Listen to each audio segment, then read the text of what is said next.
All right, data detectives, let's get into it. Today, we're tackling one of the biggest puzzles you'll face in any analysis: outliers. Now, think of this as your pre-reading briefing. We're going to lay out the big picture, so when you hit those chapters, you won't just know the techniques, you'll get the why behind them. Seriously, just think about that for a second. What if one single number could completely wreck your entire analysis?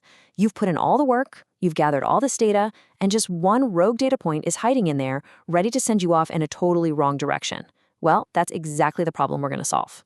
So let's properly introduce our main suspect, an outlier. It's a case in your data that's just way out there. It's either super high or super low compared to everything else. It's the one data point that looks like it showed up to the wrong party.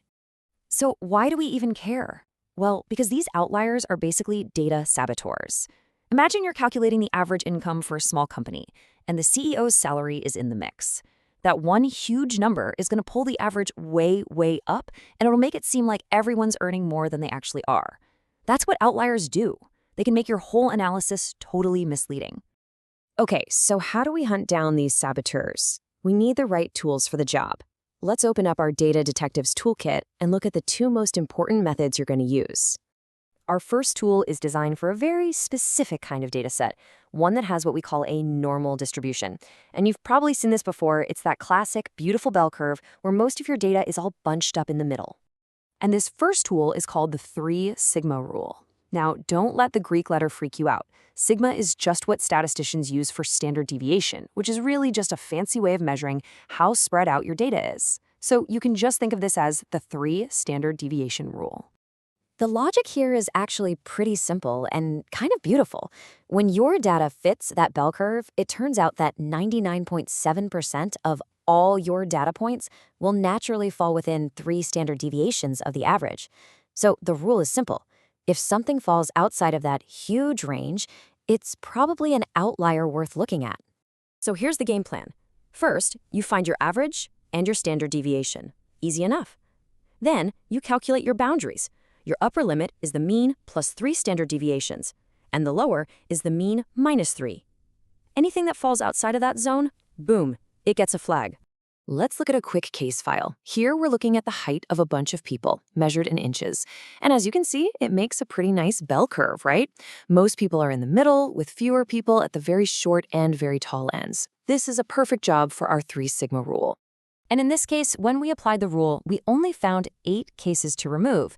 It didn't really change the big picture all that much. So that works great for nice, clean, normal data. But what happens when your data's messy? What if it doesn't look like a bell curve at all? Well, for that, we need another tool. For that skewed, non-normal data, we've got to pull out something a bit more robust. So let's meet our second tool, the 1.5 IQR rule. This is going to be your go-to when that bell curve just isn't happening. Now, the reason this rule is so great is that it doesn't use the mean or average, which we already know can be totally thrown off by outliers.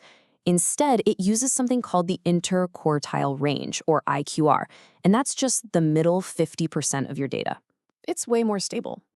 And the steps are going to look pretty familiar. First, you find that IQR, that middle 50%. Then you use it to calculate your new upper and lower limits. And just like before, you flag anything that dares to fall outside those boundaries. So here's the bottom line, the thing you have to remember. If your data looks like a bell curve, the 3 sigma rule is your friend. It's clean, it's simple. But if your data is skewed to one side, you need the 1.5 IQR rule. It's just tougher and more reliable because it's based on percentiles, not that easily influenced average. All right, enough theory. Let's put our new favorite tool, the 1.5 IQR rule, to the test. We've got a much trickier case file, analyzing body mass index, or BMI. Okay, take a look at this. You can see right away, this is not a bell curve, not even close.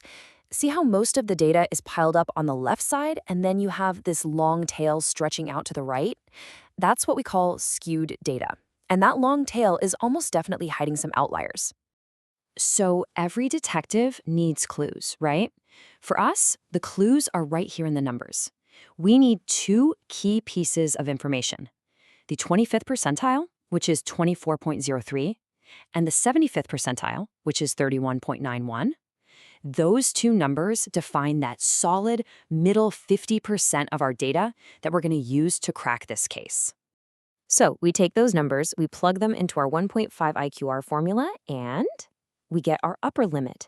That number is 43.745. That is now our line in the sand. Any BMI value in our data that's higher than this gets flagged as an outlier. And here it is, the payoff. Check this out. On the left, you've got that original skewed mess. But on the right, after we've removed those outliers, look at that. It's much more symmetrical, much closer to that bell curve we like to see. We've tamed the skew, and now we can see a much clearer story in the data. But wait, a really good detective knows that you can't just blindly apply a formula. You have to go deeper, because context, well, context is everything. Now, this is where it gets really interesting. What counts as an outlier can actually change depending on the group you're looking at. For example, a BMI of 41 might be an outlier for a man with a college degree, but for a woman with less than a high school education, a BMI of 41 might be well within the normal range. So an extreme value in one group isn't necessarily extreme in another. And all of this brings us to the final and honestly, the most important part of being a data detective. You have to face the analyst's dilemma.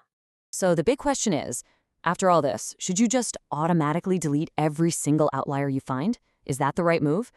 This is probably the most critical question you have to ask yourself in every analysis. Is that extreme number a typo, a mistake, or is it a real, rare, but incredibly important piece of the story?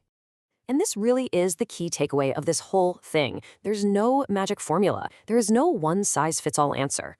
Think about it. A huge spike in sales data on Black Friday. Is that an outlier you should remove? Of course not. That's a real event. It tells you something important. But if you see someone's age listed as 200, yeah, that's probably a typo you can safely get rid of. Being a great analyst isn't just about knowing the rules. It's about developing the wisdom and the judgment to know when, and more importantly, why, to apply them.